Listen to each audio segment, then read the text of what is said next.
श्री हर गुरुवे नमः। श्री हर गुरुवे नमः। श्री हर गुरुवे नमः। श्री हर गुरुवे नमः। आज समाज में अनेकों प्रकार की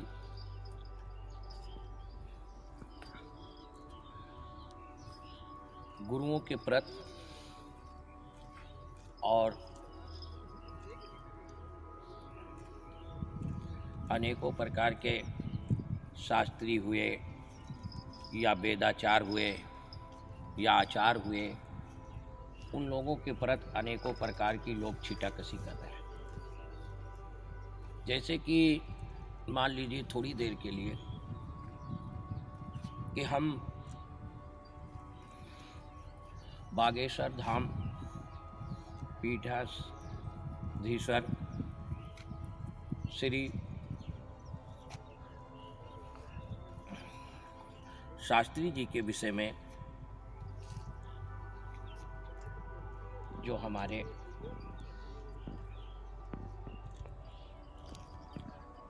बालाजी के अति प्रिय भक्त और हिम्मत वाले, ज्ञान में अग्रगण्यम और सनातन धर्म के प्रचारक, सबसे इस वक्त सबके दिलो दिमाग में, चाहे वो किसी भी धर्म का हो, लोग ये पूछते हैं कि ये जो भी कार्य कर रहे हैं वो कैसे हो रहा है। लोगों के नाम बता देते हैं, लोगों के घर के दरवाजे बताते हैं, लोगों के घर के अंदर रखे हुए सामान को बताते हैं, लोगों के परिवार के अंदर कितने परिवार हैं वो बताते हैं, लोगों की परेशानियां बताते हैं। ये कैसे होता है और कैसे इनको मालूम होता है? जबकि योग का और सिद्धियों का कोई अनावरण नहीं है। अनेकों प्रकार की सिद्धियां हैं, अनेकों प्रकार के योग है। योग के द्वारा हम नाम बतलाना, सिद्धियों के द्वारा नाम बतलाना, जगह बतलाना और किसी की समस्याओं को हल करना, ये हमारा नहीं, ये एक आध्यात्मिक और शक्तियों के पावर की ऊर्जा है। अब कोई कहेगा मुझे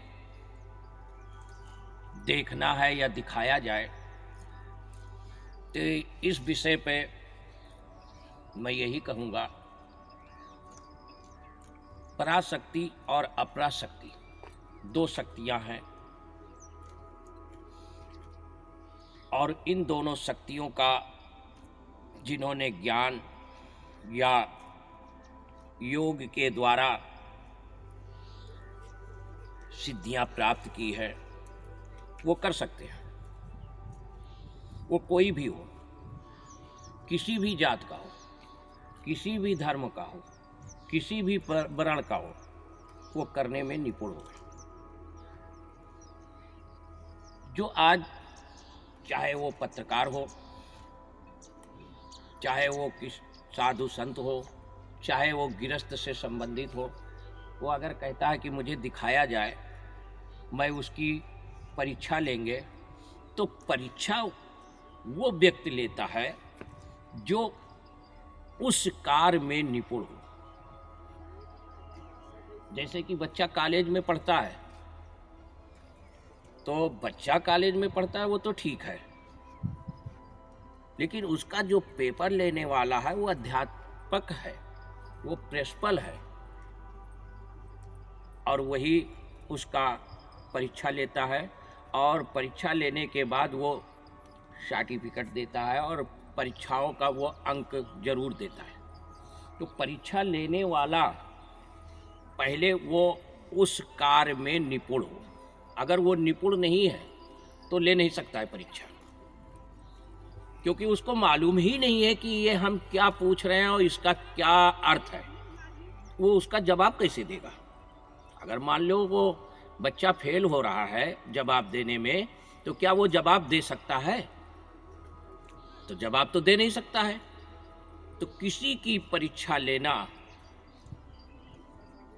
या किसी के सम्मान पे ठेस पहुंचाना, ये मानहान का दावा इस पे लग सकता है।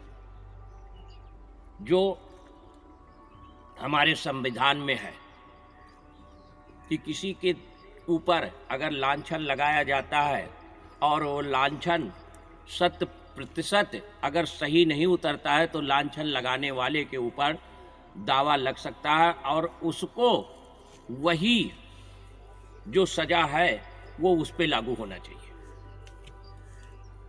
चाहे वो कोई भी हो। व्यक्तिगत किसी पर मैं नहीं बात कर रहा हूँ, किसी व्यक्तिगत किसी पर मैं चर्चा नहीं कर रहा हूँ, वो सार्वजनिक है। तो मैं यही कहना चाहता हूँ कि सत्य सनातन धर्म के विषय में हमारे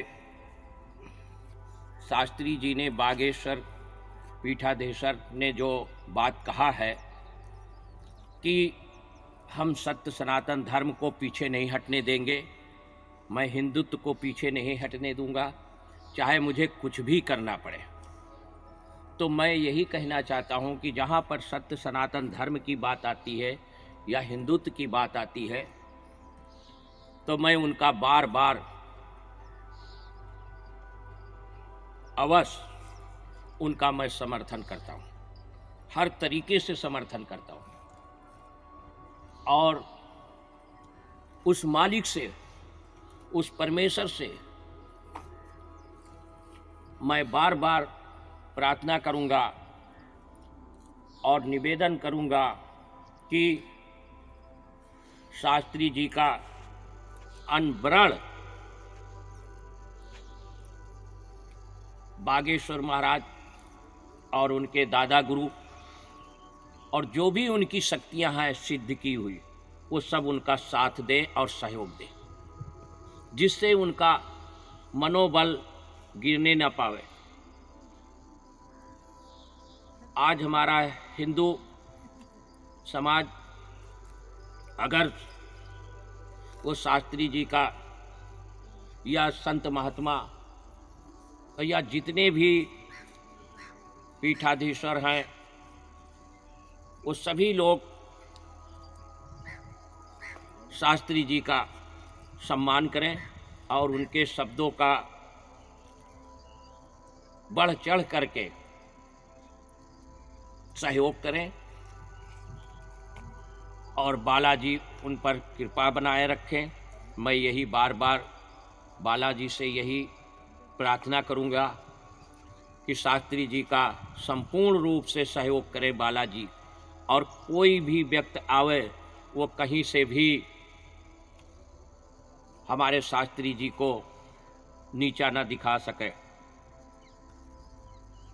बागेश्वर पीठाधीश्वर की जय हो, बागेश्वर पीठाधीश्वर की जय हो, हिंदुत्व की जय हो, सनातन धर्म की जय हो। कभी भी हम पीछे नहीं हटेंगे।